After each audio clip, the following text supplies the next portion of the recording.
स्रोताची जोडी म्हणून विठ्ठली आवडी स्रोताची म्हणून विठ्ठली आवडी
भाविकाचे काज अंगे देव करी, काढी धर्मा घरी उच्चिष्टते,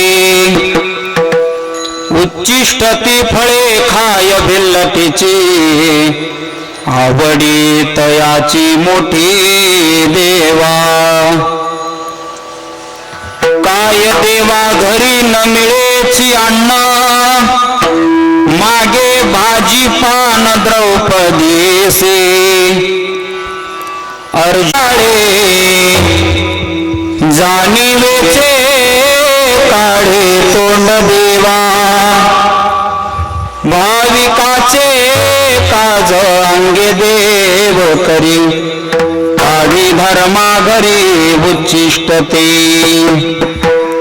योऽन्त प्रविश्य मम वाचमिमां प्रसुप्ता सञ्जीवयत्यखिल शक्तिधर स्वधाम्ना अन्यांश्च हस्तचरणश्रवणत्वगादीन् प्राणान् नमो भगवते पुरुषाय तुभ्यम् विभुं वेणुनादं चरन्तं दुरन्तम्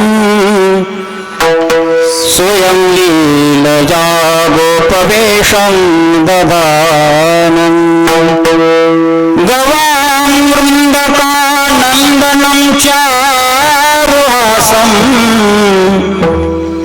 परब्रह्मलिङ्गं भजे पाण्डुरङ्गम्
करू प्रथम नमन सरे चरणा संतांची या त्यांच्या कृपादाने कथेचा विस्तारू बाबाजी सद्गुरुदास तुका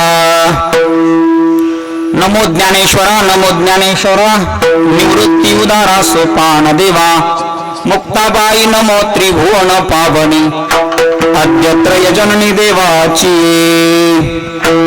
तुका वासला मानवी वेशधारी परी आलेला विग्रही निर्विकार सोये श्री हरी व्यापको सर्व जीवा तुका परब्रह्म ठेवा जया पूजिले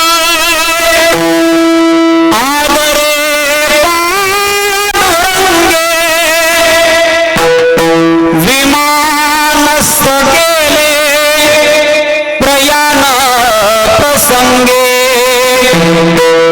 तनु मानवी दिव्य रूपीच केली न त्यागी दिव्य लोकासी नेली संपाद्य ज्ञानं च विधाय भक्तिं विलोकितोन समाधिराजः वैराग्यवन्तं सुविचारयुक्तं नमामि जोगं शिरसा गुरुं आत्मरूप गणेश स्मरण सकळ विद्यांचे अधिकरण तेची वंदू श्री चरण श्री गुरूंचे ते नमस्कारोनी आता श्री संतांची माथा चरणावरी साष्टांग हे करी दंडवत विश्रांती पावलो सांभाळ उत्तरी वाढले अंतरी प्रेम सुख भाविकाचे काज अंगे देव करी काढी धर्मा घरी उच्चिष्टते अखिल कोट ब्रह्मांड नायक षडगुण ऐश्वर्य संपन्न भगवान पंढरीश परमात्मा साधकांचे मायबाप ज्ञान सागरो ज्ञान आगरो भवसिंधू तारो अखंड समाधीस्थ असणारे श्री ज्ञानराज माऊली अहंत ममता दवडून निज शांती वरणारे वैराग्याची निष्ठा प्रगट करून दाखविणारे हरिभक्तीचा महिमा विशेष रूपाने वाढविणारे विश्वसखा जीवनमुक्त संत घडलेला आहे हा वैराग्याचे महामेरू महान वैष्णव भक्त असणारे श्री तुकोबाराय यांचा हा अभंग आहे. या अभंगातून तुकोबाराय हरी हा भक्तांच्या घरी मोठ्या प्रेमाने त्यांचे सर्व कार्य सर्व काम कशा पद्धतीने करतो उदाहरणासह या अभंगातून तुकोबाराय पटवून देतात.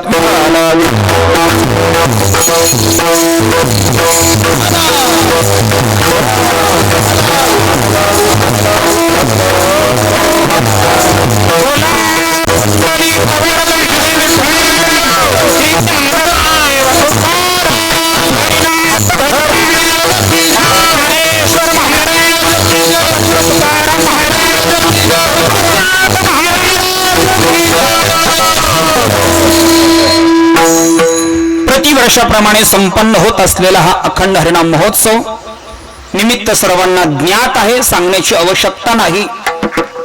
हा वारकऱ्याच्या दृष्टिकोनातून वैष्णवांच्या दृष्टिकोनातून ही पर्वणी आहे. त्याला आपण शिवरात्रीचा महाशिवरात्रीचा उत्सव असं म्हणतो. शिवरात्र ही प्रत्येक प्रदोष एकादशी द्वादशी त्रयोदशी झाली की काय येते? शिवरात्र येते. ती शिवरात्रच असते, त्याला प्रदोष. काही माता भगिनी तो उपवास पण करत असतात. पण ही जी येणारी शिवरात्र आहे ती वेगळी आहे. हे निमित्त सर्वांना ज्ञात आहे. भगवान शिवजीच्या उत्सवाचं प्रयोजन आपल्या या कार्यक्रमाला लाभलेलं आहे.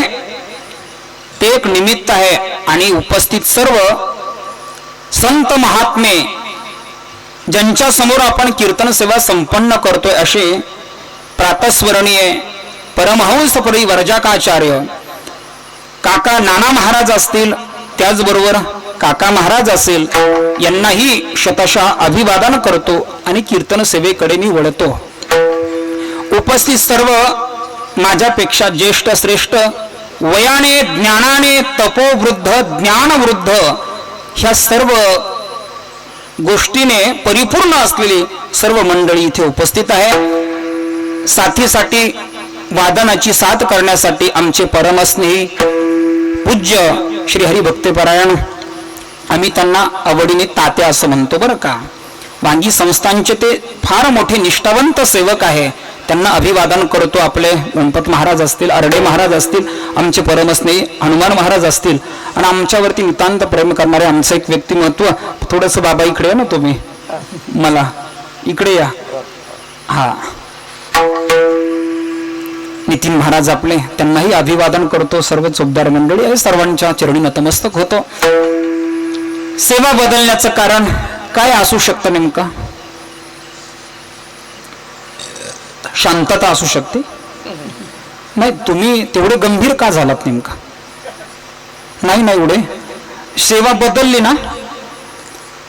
आज ज्या महाराजांची सेवा होते, पांडुरंगाचे लढिवाळ भक्त असणारे प्रेम भांडारी नामदेव महाराजांचे वंशज नामदास, ज्यांना वारकरी संप्रदायामध्ये म्हटलं जातं, असे असणारे आदरणीय पूजनीय प्रातस्मरणीय निवृत्ती महाराज यांची सेवा आज नियमाने होती. पण ड्रायव्हरची अडचण आल्यामुळे ते येऊ शकले नाही आपल्यापर्यंत.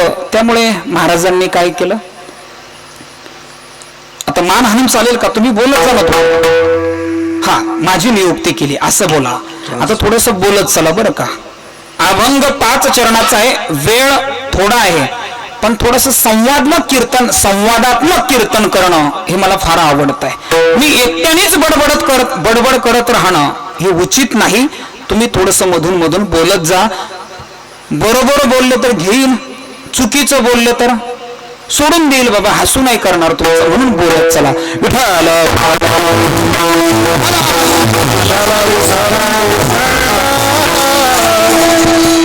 या कार्यक्रमामध्ये अनेक अंगाने जरी आपण या सप्ताहाचं वर्णन करू शकलो, करता येऊ शकतं. बघा, कार्यक्रमामध्ये महान पर्वणी आपल्याला म्हणता येईल असं श्रीराम प्रभूंचं जीवन आपल्याला पाहायला मिळतंय. भावार्थ रामायणाच्या माध्यमातून आपण श्री हरिभक्तीपरायण वैराग्य संपन्न असणारे श्री चिंतामण महाराज यांच्या मुखारविंदातून आपण प्रभू श्री राम प्रभूंची कथा श्रवण करताय. आता त्या कथेच्या माध्यमातून आपण काय घ्यावं आणि काय घेऊ नये हा आपला विचार आहे. नाही तर वास्तविक जर तुम्ही आता रामप्रभूंची जी कथा म्हटली की ही अनेक अंगांनी आदर्शवत आहे महाराज. बघा तुम्ही ऐका, मोजा, परत मला सांगा. बघा, रामप्रभूकडून आपण आदर्श पुत्र कसा असावा ही गोष्ट शिकावी. रामप्रभूकडून आपण आदर्श राजा कसा असावा ही गोष्ट शिकावी. रामप्रभूकडून आपण आदर्श बंधू कसा असावा ही गोष्ट शिकावी. रामप्रभूकडून आपण आदर्श मित्र कसा असावा, आदर्श योद्धा कसा असावा, आणि राहिलेला आदर्श सर्व गुण संपन्न सर्व बाजूनी आदर्शवत असणारं प्रभू रामचंद्रांचं काय जीवन आहे. काही लोकांना वाटतंय चाललंय चाललंय चाललंय चालू द्या, टाइमपास आहे का बाबा हा? नाही देवा.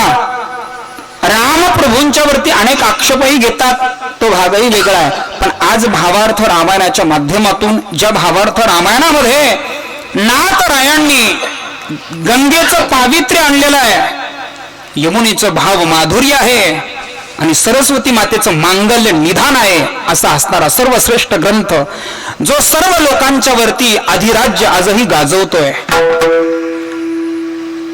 वाल्मिक ऋषींच्या नंतर भावार्थ रामायणाचं जे पारायण आहे महाराष्ट्रामध्ये किंवा मराठवाड्यामध्ये अधिक अंशामध्ये सुरू आहे. अनेकांचा तो मुखोद्गत आहे, अनेक प्रश्न त्याच्यामध्ये सुटलेले आहेत. म्हणून रामकथा अशी सुंदर आपल्याला श्रवण करायला मिळते. आता मी किती पात्र सांगितले आपल्याला? आज रामकथेचा कितवा दिवस आहे? मुक राहायचा हा दिवस आहे. तिसरा. कितवा दिवस आहे? तिसरा. हा मग बोला ना. आज रामकथेचा कितवा दिवस आहे? दुसरा कोण म्हटलं? तिसरा दिवस आहे. रामप्रभूंच्या कथेचा तिसरा दिवस आहे. आपण रामप्रभूंना कुठे घेऊन गेलेलो आहोत?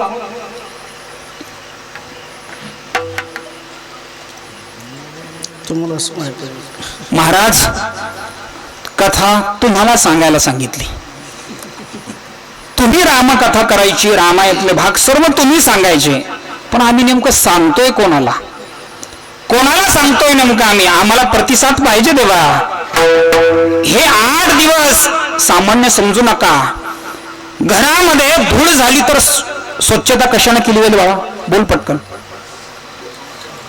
आत्ताशी तिने मांडी घातली विचारल्यावर पटकन बोला. बोला. घरामध्ये धूळ झाली तर साफसफाई कशाने केली जाते? झाडूने. पटकन बोलायचं. सकाळी उठल्यानंतर दात स्वच्छ करायचे कशाच्या द्वारे? ब्रशच्या द्वारे. बरोबर आहे ना?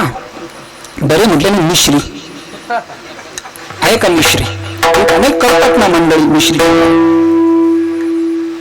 शरीर शुद्ध करायचं कशाच्या द्वारे? आंघोळीनंतर शरीर शुद्ध होतं. मोजत चला बरं का, माझा मुद्दा स्पष्ट होईल तुम्हाला. हे आपण गप्पा मारतो हा विषय नाही, मुख्य विषयावरती येणार आपण. घराची साफसफाई झाडूच्या द्वारे.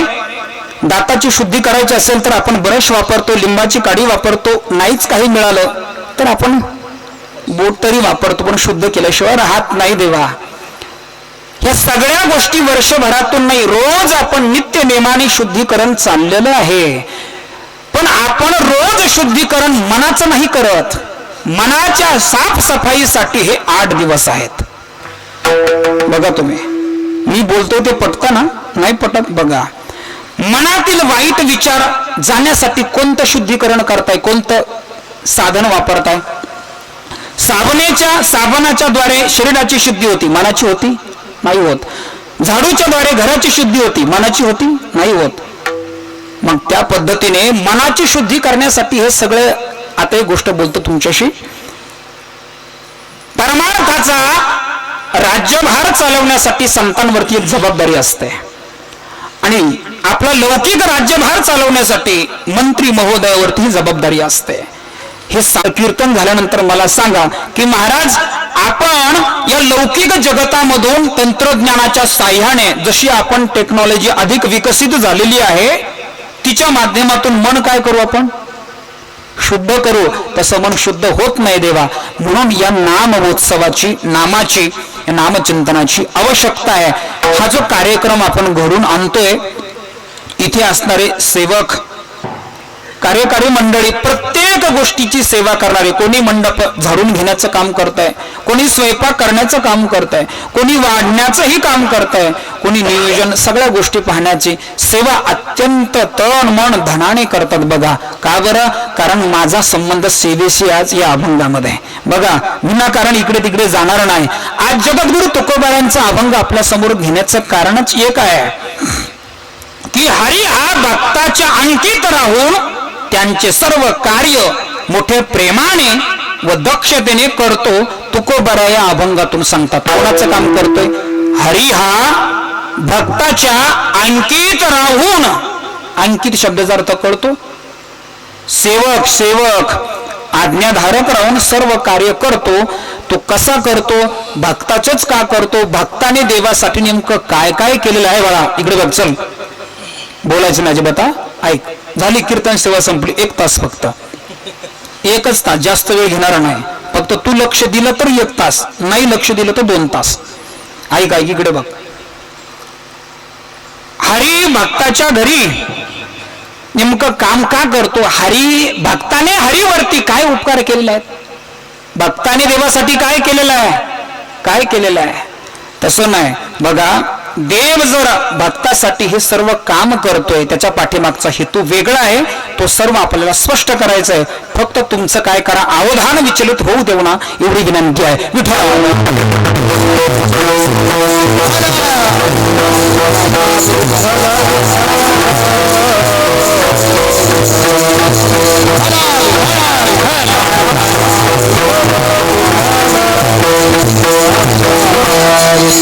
लक्ष द्या, लक्ष द्या, ऐका. या जगाचा विचार केल्यानंतर जीवाच्या संबंधी विचार करा, देवाच्या संबंधी विचार करा. देवही ऋणी आहे आणि जीवही ऋणी आहे. ऐकताय ना तुम्ही? ऐका बरं का, ऐका. 2 मिनिटात विषय संपवतो आणि अभंगावरती येतो. ऐका. जीवही ऋणी आहे आणि देवही ऋणी आहे. देव ऋणी आहे भक्ताचा, जीव ऋणी आहे संताचा, देवाचा आणि जन्मदात्या आई वडिलांचा, समाजाचा. मोजताय ना? किती झाले? किती झाले? मी अगोदरच बोललो, थोडस मला मदत करा ना. तुम्हाला काही मागितलं का मी? देव ऋणी आहे कोणाचा? कोणाचा? हा, असं बोला. देव ऋणी आहे कोणाचा? भक्ताचा. तुम्ही आम्ही ऋणी आहोत. एक, देवाचे ऋणी आहोत, संताचेही ऋणी आहोत, समाजाचेही ऋणी आहोत आणि जन्मदात्या आई वडिलांचेही ऋणी आहोत. किती प्रकार झाले? हा, बोलत चला. आता देवाचा आणि भक्ताचा संबंध कसा आहे तो अभंगात विचार करणारच आहोत. पण आपण ऋणी कोणाकोणाचे आहोत देवा? ऐका, आपण विसरलेलो आहोत स्वतःला. अहो, कर्तव्य दक्ष अजिबात नाही आपण. आहे म्हणा फक्त तुम्ही. स्वतःला तरी विचारा, स्वतःच्या मनाला विचारा. स्त्रियांनी स्वतःच्या मनाला विचारा, पुरुषांनीही स्वतःच्या मनाला विचारा एकदा. ऐका ऐका, संपूर्ण कीर्तन होईपर्यंत आपण काय करायचं? फक्त मनाकडे पाहायचं. कोणाच्या? कोणाच्या मनाकडे? दुसऱ्याच्या. शेजारी जो बसलेला आहे ना, त्याच्या मनाकडे पाहायचं. कोणाच्या मनाकडे? हा, धन्यवाद. टाळी वाजवा की राव. आता तुम्हाला माझी भाषा कळते ना? थोडीशी फार अवघड झाल्यासारखी वाटते का? तसं काही नाही बरं का. मराठीच भाषा आहे ना, मराठीच भाषा आहे. कीर्तनाच्या माध्यमातून, प्रभू रामचंद्रांच्या कथेच्या माध्यमातून आपण फक्त स्वतःचं मन तपासत जा देवा. आपण पाहतो दुसऱ्याचं मन, आपण शुद्धीकरण करतो दुसऱ्याच्या मनाचे, आपण गुणदोष पाहतो दुसऱ्याचे. ऐका, या कथेमध्ये आल्यानंतर, या धर्म मंडपामध्ये आल्यानंतर फक्त माणसाने स्वतःच मन साक्षी ठेवावं. आपल्या मनातील जो गंज आहे, जे कलुषित भावना चढलेले आहेत, त्या दूर करण्यासाठी आपण या धर्म मंडपामध्ये येऊन बसत असतो, अन्यथा बसत नाही. ऐका, ऐकताय तुम्ही म्हणून सांगतोय. स्वतःच्या मनाच्या शुद्धीकरणासाठी आपण काय करावं? इथे यावं. बघा, दुसऱ्याकडे जाऊ नका, स्वतःच्या मनाला विचारा, आम्ही आमच्या कर्तव्यातून, आमच्या ऋणातून किती उतराई झालेलो आहोत. बोलत चला. आपण आई वडिलांच्या ऋणातून उतराई होतोय का? हा, सोपं राव, नाही म्हणा पटकन. आपण संतांच्या ऋणातून उतराई होतो का? नाही होत. काय देतो? संतांना काय देऊ शकतो? संतांनी आपल्याला काय दिलेलं आहे? संतांनी काय दिलं नाही? अहो, संतांनीच दिलेलं आहे सगळं. संतांनी दिलेलं आहे हे सर्व वाङ्मय जे आपण पाहतोय आज. ज्ञानोबारायांचा ज्ञानेश्वरी सारखा ग्रंथ आपल्याला ज्ञानोबारायांनी दिला. जगद्गुरु तुकोबारायांनी आपल्याला गाथा दिला. नाथ महाराजांनी आपल्याला भावार्थ रामायण असेल, भागवताची टीका असेल, हे आपल्याला दिलेली आहे. त्या ऋणातून किती उतराई झालो आपण? थोडस स्वतःला विचारून बघा बरं. तुमचा प्रश्न सोडून द्या तात्या, अजून आम्हीही उतराई होण्याचा विचार करत नाही. एक संत ऋण आपल्यावरती आहे आणि देव ऋणही आपल्यावरती आहे. ठीक आहे, ते दोन ऋण फेडता येईल किंवा नाही फेडता येणार, तो प्रश्न थोडासा लांब ठेवा. पण ऐका, ज्या माता पित्याच्या पोटी आपण जन्म घेतलेला आहे ते ऋण तरी फेडण्याचा प्रयत्न करा देवा. अहो, काही लोक असे आहेत, तुकोबाराय बोलतात, जिवंत असताना अन्न देत नाही आणि मेल्यावर पिंडदान करतात.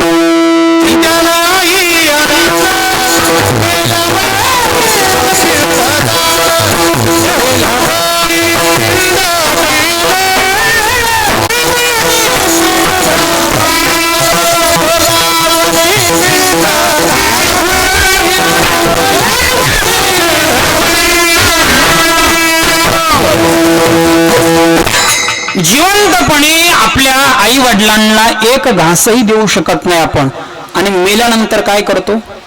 पिंडदान करतोय. कुठे आहे आपण? ठीक आहे, देव नाही भेटला तरी चालेल, थोडस धाडसाने बोलतोय बरं का. मुख्य कर्तव्य शिकून घ्या देवा. ज्यांची सेवा केल्यानंतर आपल्याला सर्व संत देव आपल्याला भेटेल, अशा जन्मदात्या आई वडिलांना डावलून जर आपण परमार्थ करत असाल तर नक्की लक्षात घ्या, आपण दुसऱ्या नरकात जाणारच नाही, त्याच नरकात जाणार आहे की ज्या नरकात हे दुर्जन जातात. लक्षात घ्या. काय बघा, आपलं कर्तव्य सोडून आपण जर परमार्थ करू लागलो ना, तो देवाला काय, कोणालाच आवडत नाही. तो कर्तव्य दक्ष राहा, ऋणातून उतराई होण्याचा प्रयत्न करा. करतोय का आपण? नाही करत. तुकोबाराय बोलतात, तुकोबारायांनी तर आता वास्तविक याच्या संबंधी सहज एक दुहा वाचनामध्ये आलेला आहे. कबीर महाराज पण बोलतात, जिंदाबाद कोई ना पूजे, मरे बाद पुजवावे, मुट्ठी भर चावल लेके कौमे को बाप बनाओ.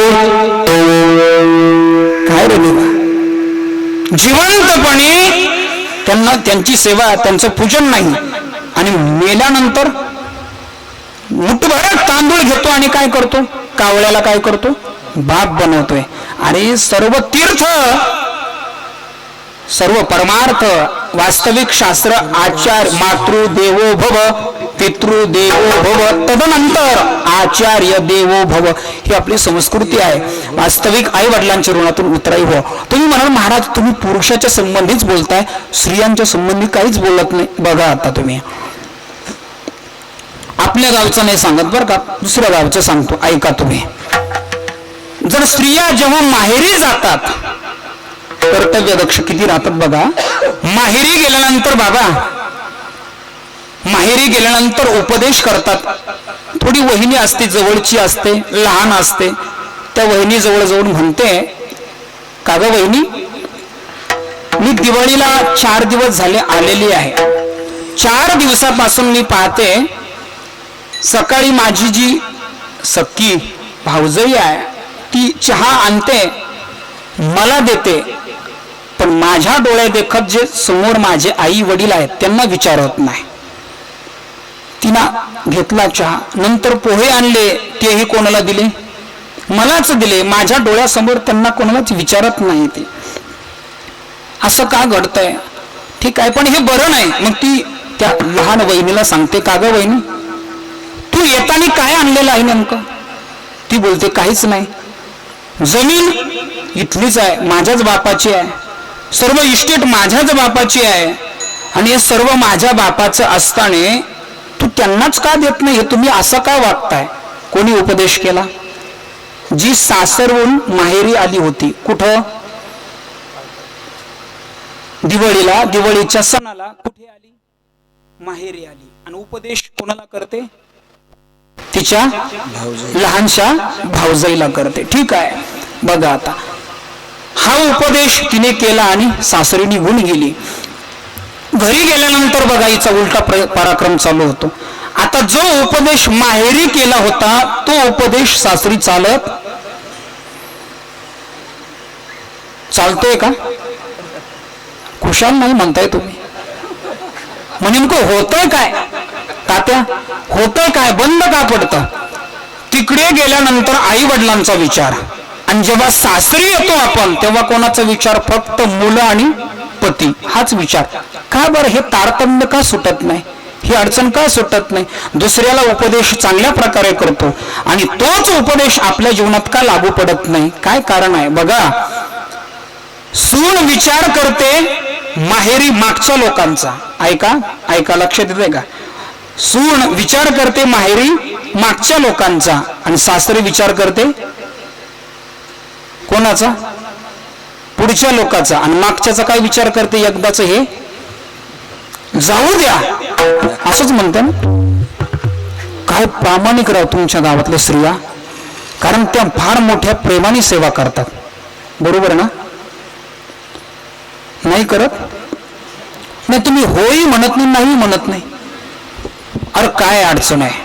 बघा ना, तुम्ही किती प्रामाणिक आहात. या गावातल्या स्त्रिया सर्व सासू सासऱ्यांची काय करतात? सेवा करतात. नाही करत? अहो कीर्तनात तरी म्हणा आता. ऐका,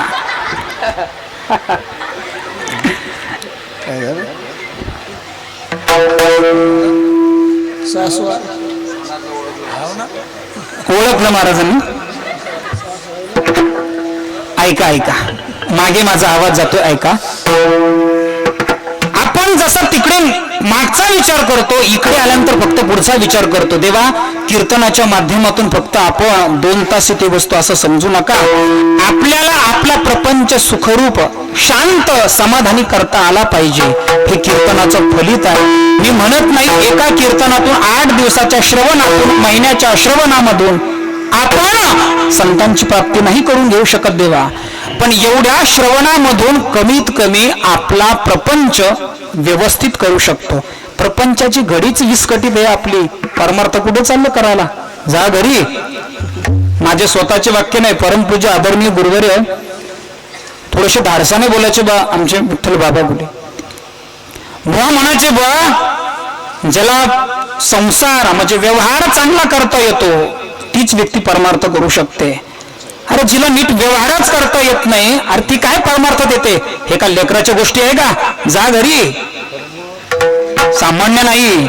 मग एक गोष्ट लक्षात ठेवा, एक कर्तव्य म्हणून सांभाळा. माझा विषय चालला, आपण ऋणातून उतराई झालं पाहिजे. तुकोबाराय बोलतात, बाबा मी माझ्या वाडवडिलांच्या ऋणातून उतराई झालेलोच आहे, पण माझं सामर्थ्य असल्यामुळे मी गयेला गेलो आणि तिथे पिंडदान दिलेलं आहे. मी माझे झाले गयावर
गावामध्ये आई वडिलांचंही ऋण फेडलं आणि पितरांचंही ऋण फेडलेलं. माझी धावपळ जी चाललेली आहे कोणासाठी आहे हे लक्षात घ्या.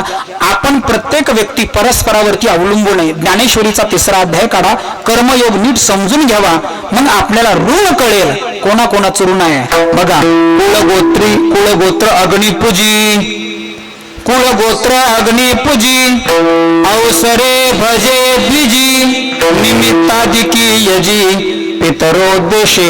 म्हणजे व्यवस्थित आपल्याला 3ऱ्या अध्यायाच्या माध्यमातून आपली धर्म संस्कृती कळेल बरं का. आपण काय केलं पाहिजे हे परस्परावरती अवलंबून आहे.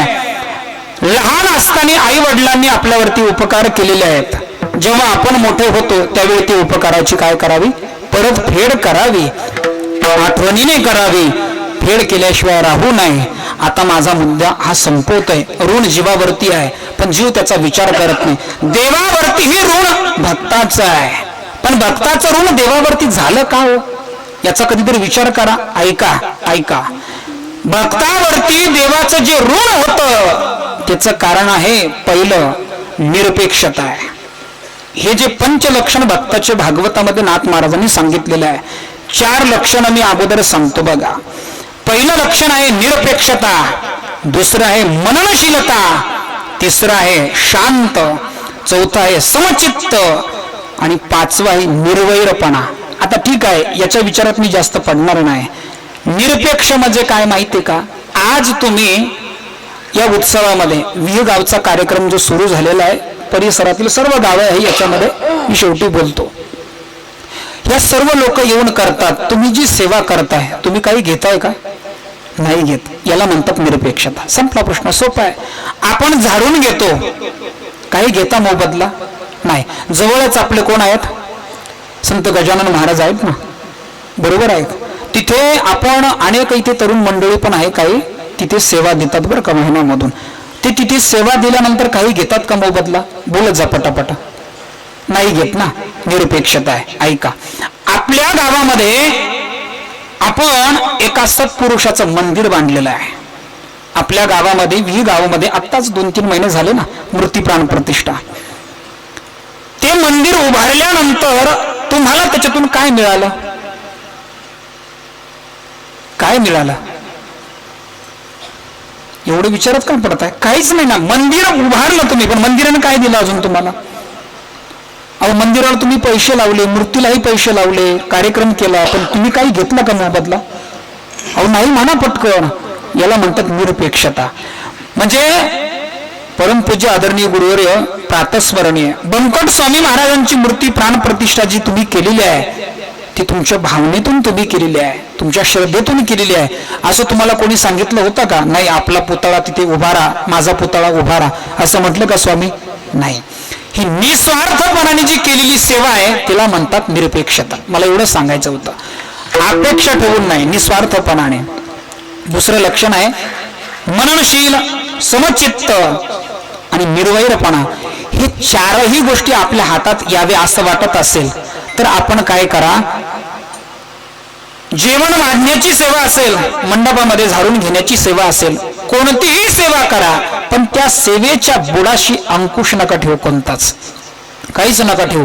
ती सेवा देवाच्या ठिकाणी जमा होते. अहो, देवाच्या ठिकाणी एवढी जमा होते, शेवटी देवाला ते ऋण फेडण्यासाठी दीन व्हावं लागतं आणि हळूहळू ते ऋण फेडण्याचा प्रयत्न करतो.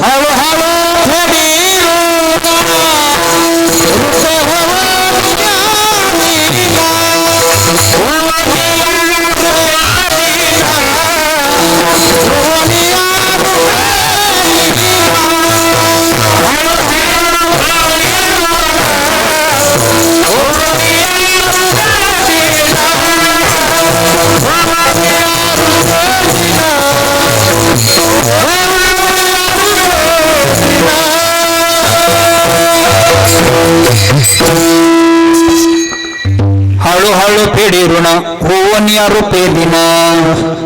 कोणत्या भक्ताचं ऋण देव फेडतो आणि हळूहळू फेडतो. कोणत्या? त्याच अभंगाचं पहिलं चरण.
रूपे दिन. देव भक्ताचं ऋण फेडण्यासाठी हळूहळू ऋण फेडतो. का फेडतो बरं? ऐका ऐका ऐका. भक्त ज्या दिवसापासून देवाची भक्ती करतात त्या दिवसापासून त्या भक्तीचा मोबदला कधीही मागत नाही. आणि जे भगवत भक्त देवाकडे काहीच मागत नाही त्यांचंच ऋण फेडण्याचा प्रयत्न करतो. बघा,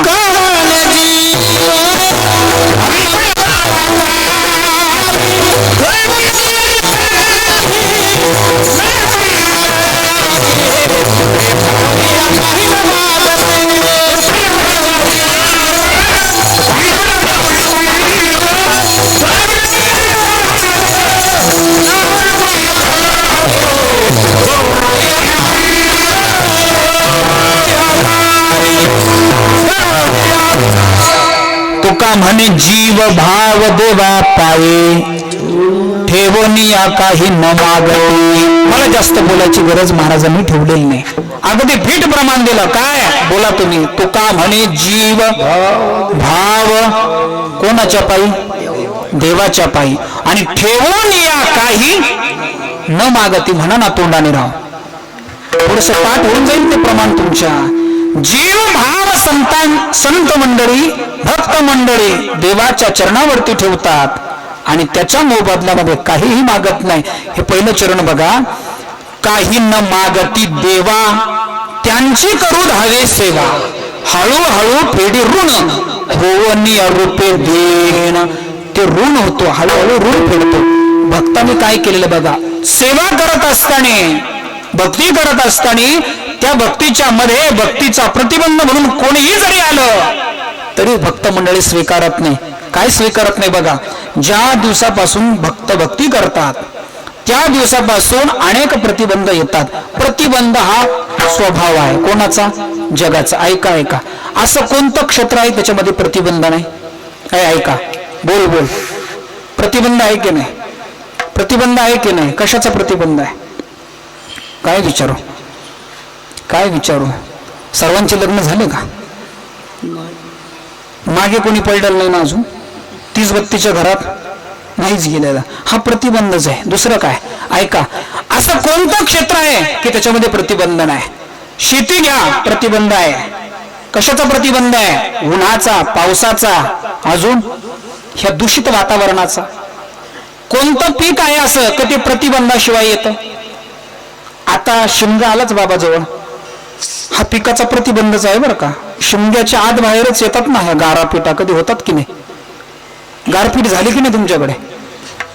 हा काय प्रतिबंध आहे. असं कोणतंच क्षेत्र नाही का त्याच्यामध्ये प्रतिबंध नाही? आहे का एखादं? दाखव मला.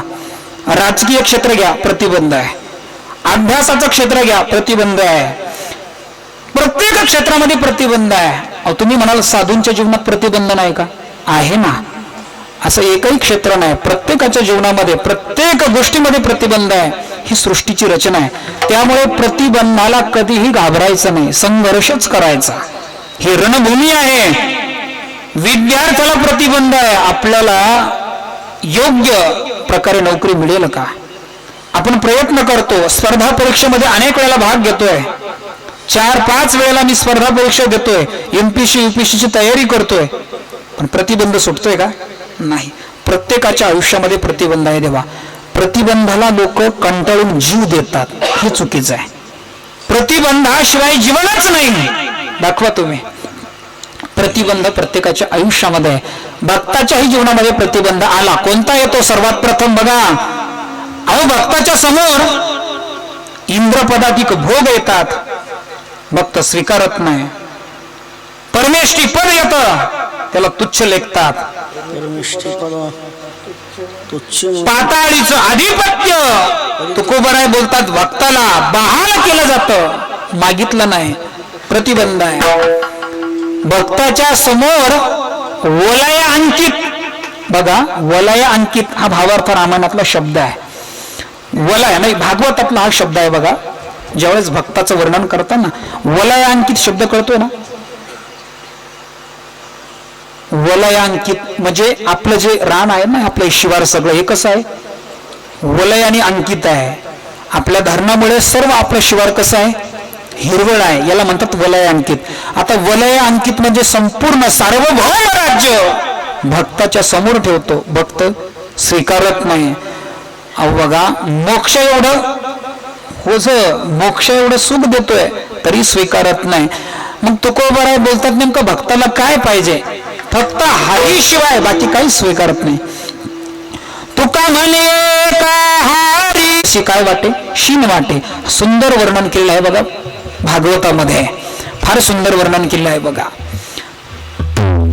परमेष्ठी पदा तुच्छ मानिती सर्वदा, या अभंगाचं जे प्रगटीकरण केलेलं आहे ना तुकोबारायांनी, ते नाथ भागवतामध्ये असाच एक श्लोक आहे. या श्लोकाचंच विवरण तुकोबारायांनी या अभंगामध्ये ग्रथित केलेलं आहे. परमेष्ठी पदा तुच्छ मानिती सर्वदा, हे चिजाचे धन सदा हरीचे चिंतन, इंद्र पदाधिक भोग भोग नव्हे तो भवरोग, सार्वभौम राज्य त्यासी काही नाही काज, पाताळीचे अधिपत्य ते तो मानिती विपत्य. हा सर्व विचार तुकोबारायांनी मांडलेला आहे. ठीक आहे, आता भक्ताचं देवावरती एवढं प्रेम आहे, एवढं प्रेम आहे, मग देवाचं भक्तावरती प्रेम नाही का? अहो खूप प्रेम आहे, देवाचंही तेवढंच प्रेम आहे. हे काय राजकीय लोकांसारखं आहे का देव? काय राजकीय लोकांचं, आता वास्तविक कार्यकर्त्यांचं नेत्यावरती खूप काय असतं? नसतं का?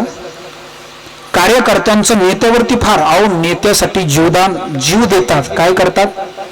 ऐका, काही लोक फार प्रेम करतात महाराज.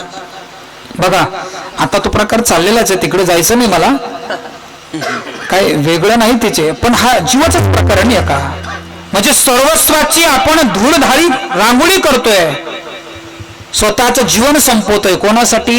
आपल्या आवडीच्या नेत्यासाठी. पण तो नेता आपल्याला काय करतो माहितीये का? जर वेळ प्रसंगी अनेक भ्रष्टाचारामध्ये जर तो अडकल्या गेला तर बळी कोणाचं देतो अगोदर? भजी. असं आहे, जवळच्याच व्यक्तीचा बळी देतो बरं का अगोदर. कोणाचा? लक्षात ठेवा, लक्षात ठेवा. आपण ज्यांची चाकरी करतोय, अहो एवढे वेडे होतात हे युवक. कशाला वेडे होतात त्यांच्या मागे देवा? काही व्यक्तिगत स्वार्थासाठी आपण जातोय, नका जाऊ त्यांच्याकडे. तुम्ही स्वतःला ओळखा, तुम्ही स्वतः कोण आहात, त्यांना सेवक करा. वाणी सेवकच येते तुमचे. तुम्ही त्यांची चाकरी करू नका देवा. करून बघा कधी. तुम्ही नेत्याची चाकरी केल्यानंतर तन मन धनाने करतो आपण, फार वेळ होतो. जर पंचवार्षिक जवळ आली तर आपण सर्व वेळ त्याच्यासाठी खर्ची करतोय. त्याच्याकडून काय मिळतं आपल्याला? काही मिळत नाही. पण आमचा देव तसा नाही बरं का. देव तसा नाही. भक्ताने सर्वस्वाचा त्याग करून देवासाठी समर्पित केलेला आहे. पण देव ते समर्पित जीवनाला व्यर्थ जाऊ देत नाही. त्यांचे सर्व काज, सर्व काम स्वतः करतो, स्वतः करतो, दुसऱ्याला सांगत नाही. हेच तुकोबाराय अभंगाच्या प्रथम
भाविकाचे काज अंगे देव करे. आपल्याशी बोललो मी.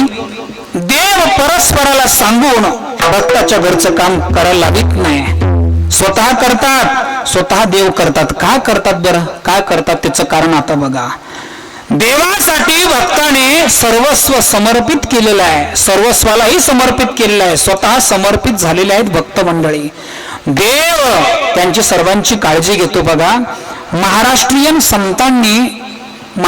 संतांचं जेवढं देवाने सेवा केलेली आहे तेवढी इतर संतांची केलेली आहे असं काही माझ्या अजून वाचनात गेलेलं नाही. बरं, माझं वाचन कदाचित कमी असेल, पण बघा, महाराष्ट्रामध्ये देवाने सर्वाधिक संतांच्या घरी जाऊन सेवा केलेली आहे. प्रत्येक सेवा करण्यासाठी देव काय हजरच आहे. भाविकाचे काज, कोणाचे काज? आता भाविक शब्द कोण आहे? नेमकं भाविक कोणाला म्हणावं, कोणाला भाविक म्हणावं? भाविक या शब्दाचा अर्थ काय होतो? बघा बघा बघा, जो निरपेक्ष आहे तो भाविक आहे, जो एकनिष्ठ आहे तो भाविक आहे, जो एकविध आहे तो भाविक आहे, ज्याची जात पालटत नाही, एक विधता ज्याच्यामध्ये आहे. भाविकाची जात कधीच पालटत नाही असं आहे.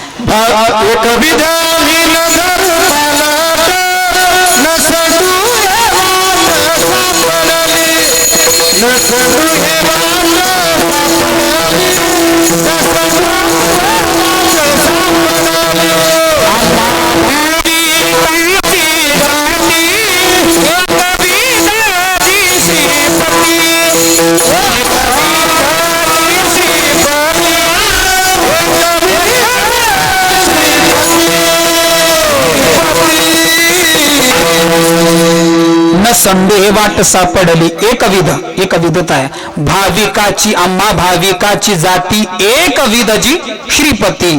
आता यांना भाविक म्हणायचं. भाविक कोणाला म्हणायचं? टिळा, गंध आहे, टोपी आहे, माळ आहे, तो भाविक आहे का? कीर्तन करतो, भाविक आहे का? नाही म्हणतात कुशाल. मग तुम्ही, अरे बरोबर आहे, चुकीचं नाही बोलत ते. भाविक सामान्य पदवी नाही देवा आहे, भाविक फार मोठं पदवी आहे. भाविकाची पदवी फार मोठी आहे आणि ती पदवी प्राप्त करून घेण्यासाठी सर्वस्व समर्पित करावं लागतं. जीवभाव देवाच्या चरणावरती ठेवावा लागतो, तेव्हा कुठेतरी ही भाविकाची पदवी प्राप्त होते. आणि देवाला इच्छा होते, या भक्ताचं ऋण आहे माझ्यावरती, ते मी फेडण्याचा प्रयत्न करतो. स्वतः देव फेडतो, कोणालाही सांगत नाही. भाविकाचे काज अंगे देव करी,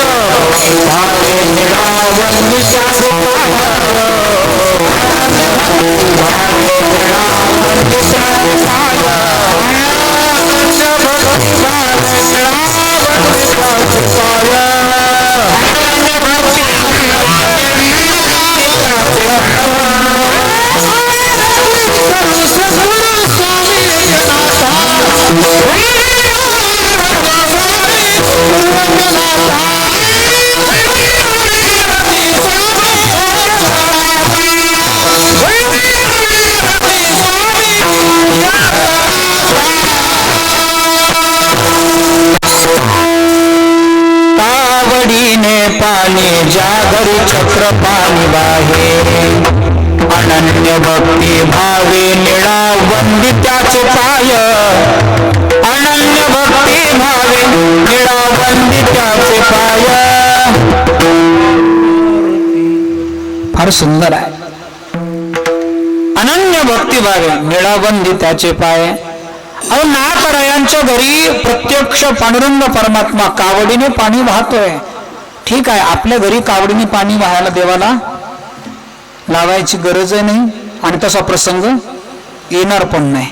ठीक आहे, देवा आपण विश्वासाने सांगतोय, येऊ शकत नाही, पण संतांचा काही एका जन्मातला नाही, देवा अनेक जन्मातली सेवा असती आणि ती फार निस्वार्थपणाने करतात.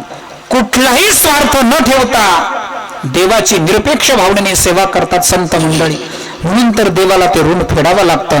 नाथ भागवतामध्ये बोलतात, देवाचं भक्तावरती जेवढं प्रेम आहे तेवढं कोणावरतीच नाही. पुरावा देतात देव. देवा असं कसं बोलताय? कुटुंबातील सदस्य जे असतात, मुलगी, मुलगा, पत्नी, भाऊ, आई, वडील, यांच्यावरती प्रेम असतं, पण देवा ते तुझं कोणावरतीच नाही. कसं काय? फार सुंदर आहे. न तथा मे प्रियतम आत्मयोनिर्न शंकर न च संकर्षण न श्रीर नैवात्मा च यथा भवान. बघा देव प्रत्यक्ष बोलतात, उद्धव ऐक, अरे माझ्या भक्तावरती माझं जे प्रेम आहे तेवढं कोणावरतीच प्रेम नाही माझं. असं काय देवा? देवाला भक्तापेक्षा कोणीही आवडत नाही. भक्त फार प्रिय आहे.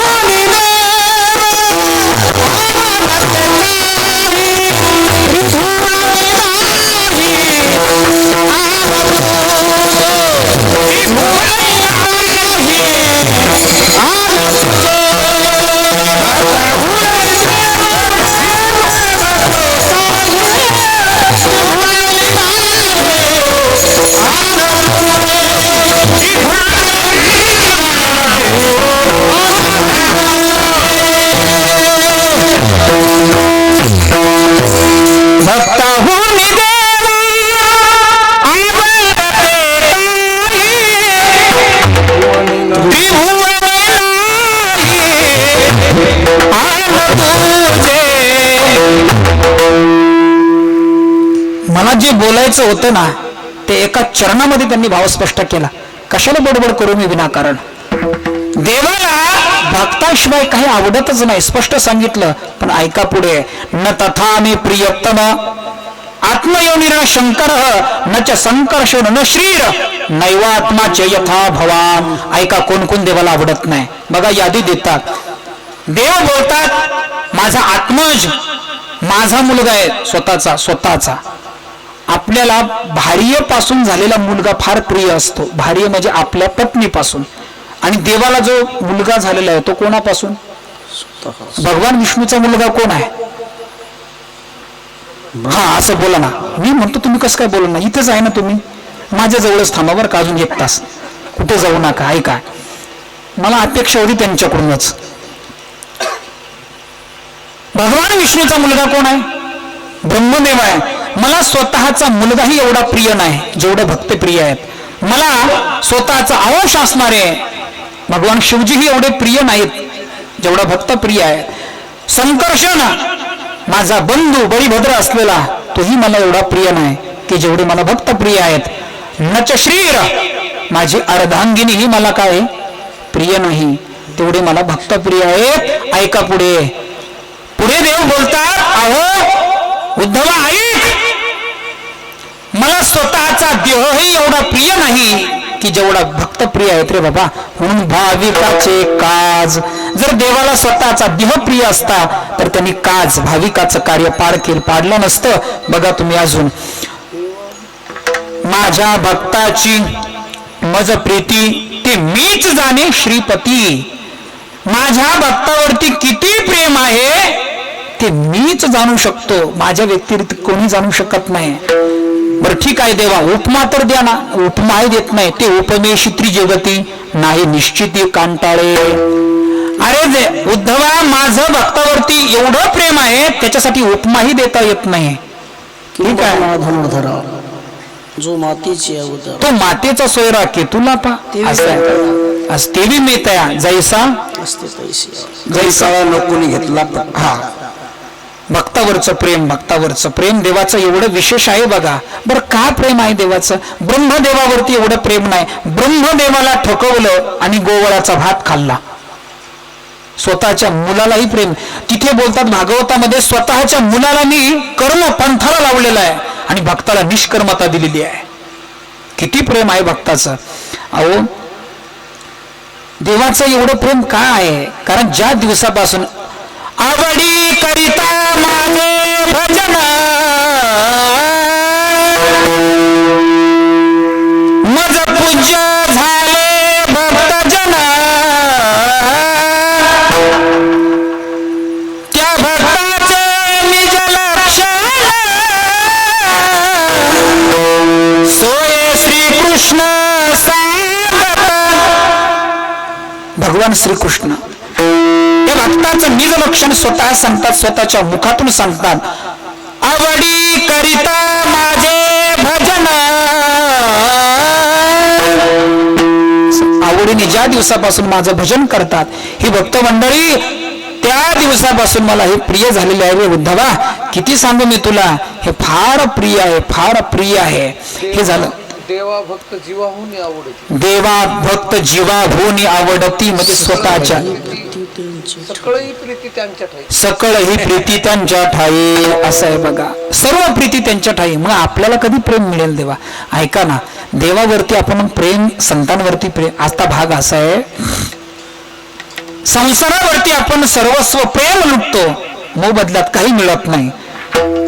पण देवावरती आपण प्रेम कधीतरी करा, संत मंडळींवरती प्रेम करा, कधीतरी आपल्या श्री गुरु नाना महाराजांवरती असेल, काका महाराजांवरती प्रेम करून बघा. त्या प्रेमाच्या मोबदल्यात काही मागू नका. अहो, सर्व काम तो करतोय, भक्ताच्या घरी येऊन सर्व काम तो करतोय, त्याची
साधावया भक्ती काज नाही लाज हरिधरीत किंवा भक्त समागमे सर्व भावे हरी सर्व काम करी न सांगता. सर्व काम देव भक्ताच्या घरी करतो, न सांगता करतो. का करतोय बरं का? 8व्या अध्यायामध्ये ज्ञानोबराय बोलतात बरं का, फार सुंदर विषय आहे तो, पण एवढ्या कमी वेळामध्ये संपण्यासारखं नाही. महाराज असं कसं बोलता, 2 तास दिले तुम्हाला, मग 2 तासामध्ये संपत नाही का? 2 तासात काय संपत आहे? काही संपत नाही. अजून एक चरणही संपलं नाही आपलं. 2 तासात काय होणार आहे? बघा, देव प्रत्यक्ष बोलतात, ते ऋणवई पण देखो अंगी मी आपुलियाची उत्तीर्ण लागी भक्ताची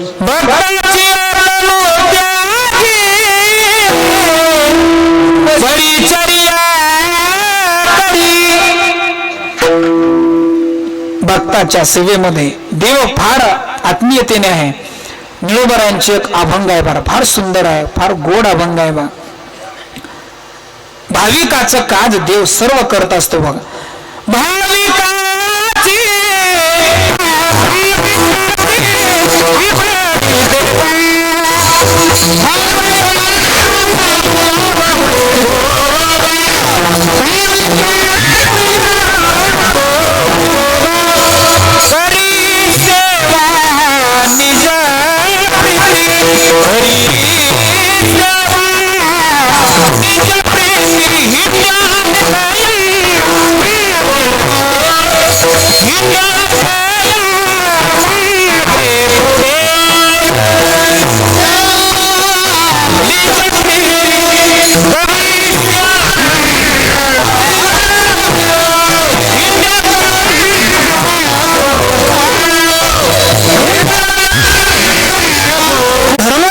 घरी भगवान परमात्म्याने कोणती कामे केली?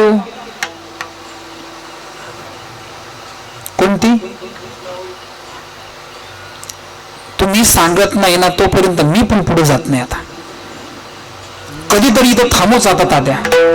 काय झालं, मी पुढे जाऊन जाऊन मीच चाललो पुढे एकटा. असं नाही करायचं, आता तुम्हाला घेऊन पुढे जायचं मला.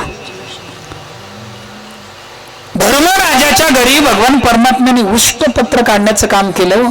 राजसू यज्ञामध्ये असं आहे, काढी धर्माघरी उच्चिष्ट ते. ठीक आहे, धर्माघरी उच्चिष्ट भगवान परमात्म्याने काढलेला आहे. आणि शबरी मातेचा प्रसंग आता बहुतांशी मला वाटतं पुढे येईलच तो आपल्याला. बाबा झालेलं नाही ना अजून, नाही अनवधानाने मी बरेच प्रसंग महाराजांच्या मुखातून ऐकलेले आहे, श्रवणही केलेलं आहे. मी अगोदरच बोललो बरं का, रामकथा ही सामान्य कथा नाही. किती शब्द लक्ष ठेवले तुम्ही त्याच्यातले? आत्ताच विचारतोय ना मी तुम्हाला. अहो, आदर्श पुत्र कसा असावा हे रामकथेतून कळतं आपल्याला. आदर्श मित्र, आदर्श बंधू, आदर्श योद्धा. अजून काय बोलू तुम्हाला मी? आदर्श आदर्श सर्व रामप्रभूंकडे आपल्याला मिळतंय. त्यामध्येच आता पुढे येणार आहे तुम्हाला शबरी मातेची कथा. देवाने शबरी मातेसाठी काय केलेलं आहे हे तुकोबाराय अभंगाच्या दुसऱ्या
उच्चिष्टती फळे खाये बिल्लटीची आवडी तयाची मोठी देवा.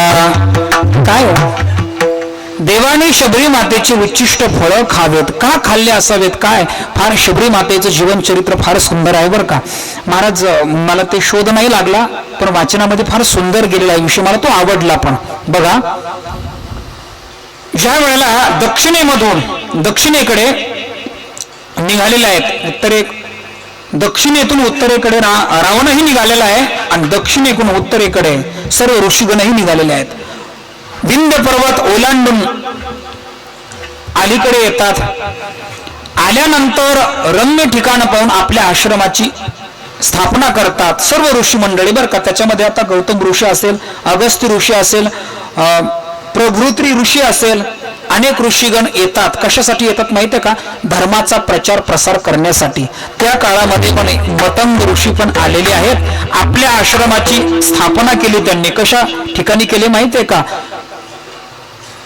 कातकरी लोक आहेत, भिल्ल समाजाचे लोक आहेत, अशा लोकांमध्ये जाऊन त्यांनी आपल्या आश्रमाची स्थापना केली. जसे की आज वारकरी संप्रदाय, जसे की आपल्या गावीच 32 वर्ष कोणी सेवा केली? बंकट स्वामी महाराजांनी येऊन सेवा केली. येण्याचं कारण काय? प्रयोजन काय? एकच हेतू आहे. जर आपण त्या गावी गेलो, तिथे गेल्यानंतर धर्माचं वातावरण तयार होतं, संस्कृतीला ऊर्जा प्राप्त होते, धर्माला जी ग्लानी आलेली आहे त्याला उत्साह प्राप्त होतो. हाच हेतू आहे त्याच्या पाठीमागचा.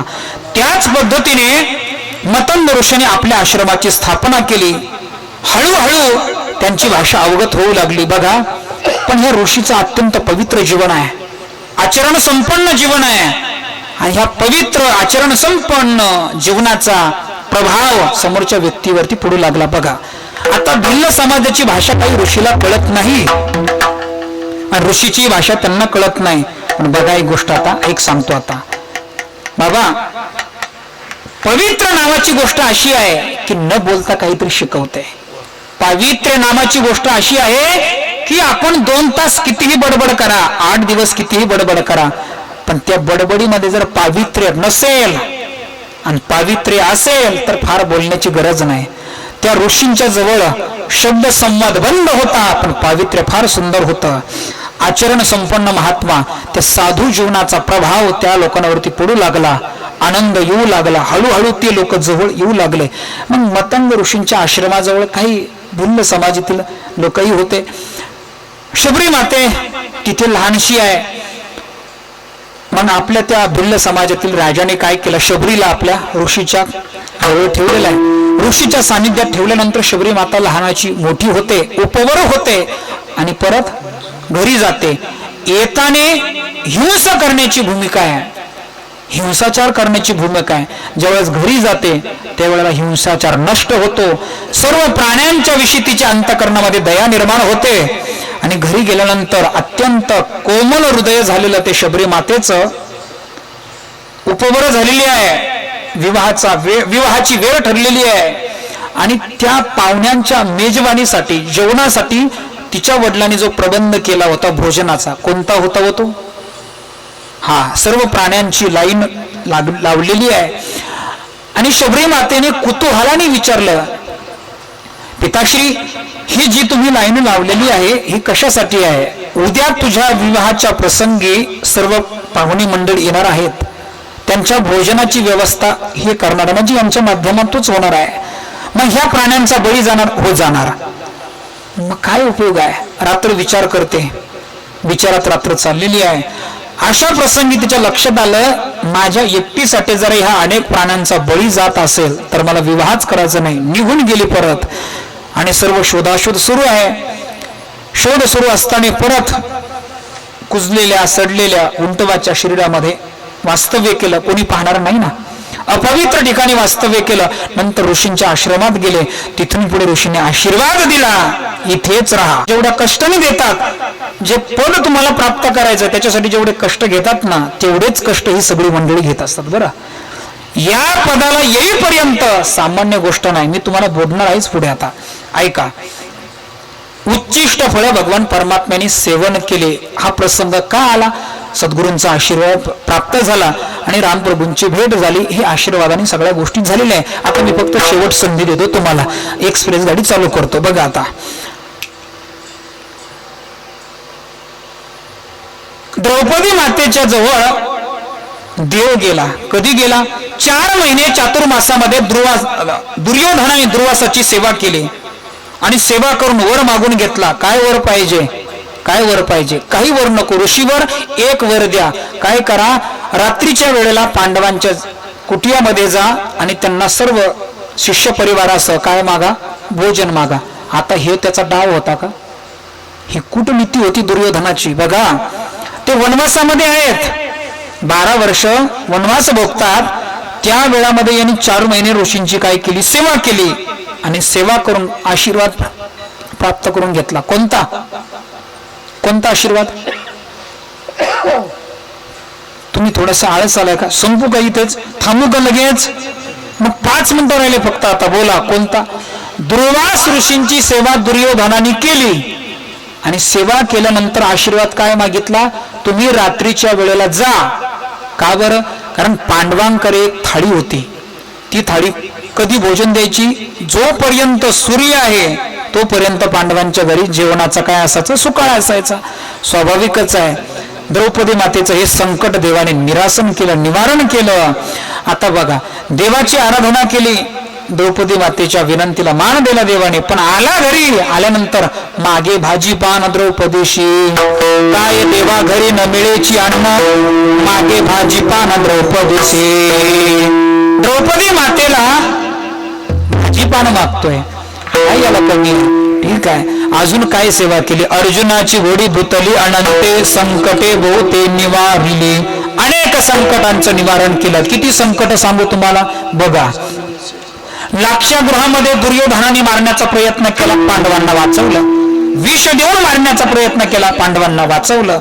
अनेक विराट नगरीमध्ये देखील देवाने वाचवलं. आणि दुसरी गोष्ट बघा, संकटे बहुते निवारिले. भीष्माचार्याने प्रतिज्ञा केली, उद्या सूर्य अस्त होईपर्यंत पांडवांना मी संपवील, पण अशा निष्पांडवी पृथ्वी करेल. ठीक आहे, पण तरी देखील ती प्रतिज्ञा पूर्ण झाली नाही भीष्माचार्यांची. का? संकटे बहुते निवारले, अर्जुनाची घोडी धुतली अनंते. संकटे बहुते निवारले, अनंते अर्जुनाची घोडी धुतली आणि अनंते संकटे बहुते निवारली. अर्जुनाने देवाने अनंत हे विशेषण देवाचं आहे ना, ते दोन्हीकडे लावायचे. संकटे बहुते अनंते निवारिले, अर्जुनाची घोडी अनंते धुतली. संपला विषय. सोपा आहे, जास्त अवघड नाही. महाभारत आपण श्रवण केलेलं आहे. जर नसन श्रवण केलं तर अजून श्रवण करा. पण बघा, ही सर्व प्रसंग सांगितले. मग देवाला ही मंडळी आवडत नाही. कोणती मंडळी आवडत नाही हो देवाला? एक जाणीवेने फुगलेली मंडळी आवडत नाही. त्यांचं तोंड काळं असावं असं तुकोबार आहे, स्पष्ट बोलता.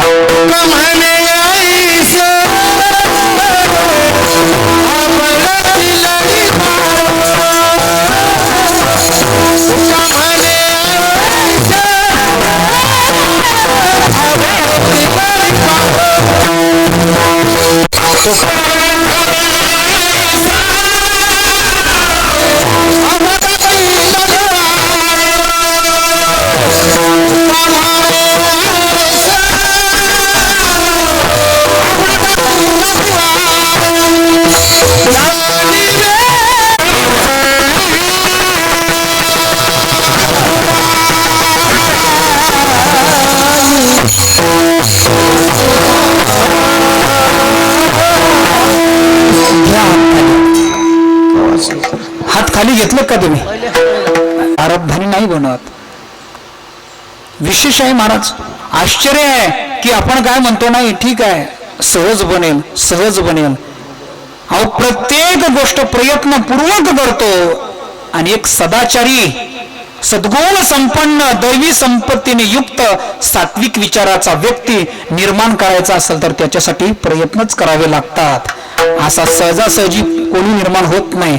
मग सात्विक व्यक्ती, सात्विक विचार संपन्न माणसं निर्माण करण्याचं हे काय माहिती का? माध्यम आहे. हे माध्यम आहे, याच्या माध्यमातून निर्माण केला जातो. अनेक लोकांचं म्हणणं असतं की आपण हे सगळ्या गोष्टी प्रयत्नपूर्वक करतोय आणि फक्त हरिभक्तच कसा प्रारब्धानी मिळाला पाहिजे. असं काही शक्य आहे का देवा? तुम्ही जर मला विचारलं ना, प्रारब्धानी नाही मिळालं मी स्वतःला.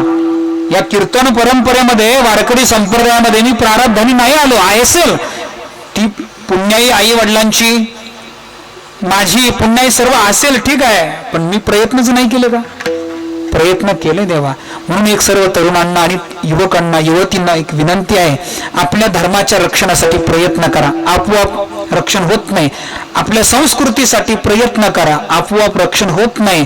आपण नामस्मरण करावं लागेल. आपोआप केलं जात नाही. गोडी लावावी लागते. गोडी लागत नाही. या दृष्टिकोनातून बघा, काही थोडा बहुत लागपाठ करा भक्तिभाव. मी बोलतोय काय? नाही. अरे भक्तिभाव निर्माण करावा लागतो. जसं वकील निर्माण करावा लागतो, इंजिनियर निर्माण करावा लागतो. उपस्थित झालेले आहात. अनेक गावांचे इथे नाव आहे बघा. परिसरातील सर्व गावं असतील. मिहीगाव, रामनगर, पेडगाव, पातोडा, आवार, टेंभुर्णा, हिंगणा, चितोडा, आटाळी, उमरा, खेरडी, नागापूर, किन्नी, महादेव, आंबे टाकळे, बोरी, आडगाव व पंचक्रोशीतील सर्व टाळकरी मंडळी. आलं ना सर्वांची नावं? मग हे सर्व एकत्रित येऊन हा नामयज्ञ आपण संपन्न करतो. अशा प्रसंगी आपण सर्व एकत्रित आलेले आहात. सर्वांच्या चरणी वंदन करतो. उपस्थित सर्व माता भगिनी, श्रोते सज्जन, आमचे गुरुतुल्य आदरणीय पूजनीय प्रातस्मरणीय चिंतामणी महाराज, माझ्या कीर्तनाला येऊन बसावं एवढं माझं काही मोठेपण नाहीये, पण ठीक आहे. ते ना तरी बालक बोबडावली, का वाकुडा विचोका पावली, या उक्तीप्रमाणे, या न्यायाने त्यांनी श्रवण केलेलं आहे. त्यांच्या चरणावरती शतशः अभिवादन करतो. नाना महाराज असतील, काका महाराज असतील, उपस्थित सर्व टाळकरी मंडळी असतील, अगदी उत्साहाने हा कार्यक्रम चालू आहे. आणि ज्यांच्या नेतृत्वाने हा कार्यक्रम संपन्न होतोय अशा आमचे आदरणीय कोण, हा आदोणी साहेब, फार बरं का. मी त्यांच्यामुळेच खऱ्या अर्थाने येतो. तुमचा माझा परिचय अगोदर नव्हता. एक वारकरी संप्रदायातली निस्वार्थी कार्यरत असणारी व्यक्ती आहे. सामान्य व्यक्ती नाही ती. आज नाही कळणार ती. थोडस पुढे चला तुम्ही अजून. त्यांचा त्रास होईल, प्रतिबंध येणार, पण तो टाळा. प्रतिबंध अंगावरती घ्या, पण त्यांना डावलू नका बरं का. अनेक विघ्न येणार आहे कार्यक्रमात. विघ्नच आले पाहिजे, विघ्न येणारच आहे. विघ्न सामान्य नसतात. कैकेयी मातेने विघ्न केलं कशासाठी? कशासाठी? अहो कैकेयी मातेने विघ्न केलंच नसतं तर भरत जींचा अधिकार कळाला नसता आणि राम प्रभूचा पुरुषार्थ कळाला नसता. ऐकलंय का? नीट ऐकलंय का? राम प्रभूंचा पुरुषार्थ कळण्यासाठी आणि भरतजींचा अधिकार कळण्यासाठी ते विघ्न महत्वाचं ठरलेलं आहे. आता वास्तविक ते विघ्नच नाही बरं का. भावार्थ रामायण चांगलं वाचा. आता पूज्य महाराजजीने ते अर्थच केलेला आहे. मी जे बोलतो ते प्रमाणबद्ध आहे. भावार्थ रामायणात ह्या बाबा तुम्हाला काढून देतो मी, कारण ते वाचलेलं पण आहे मी.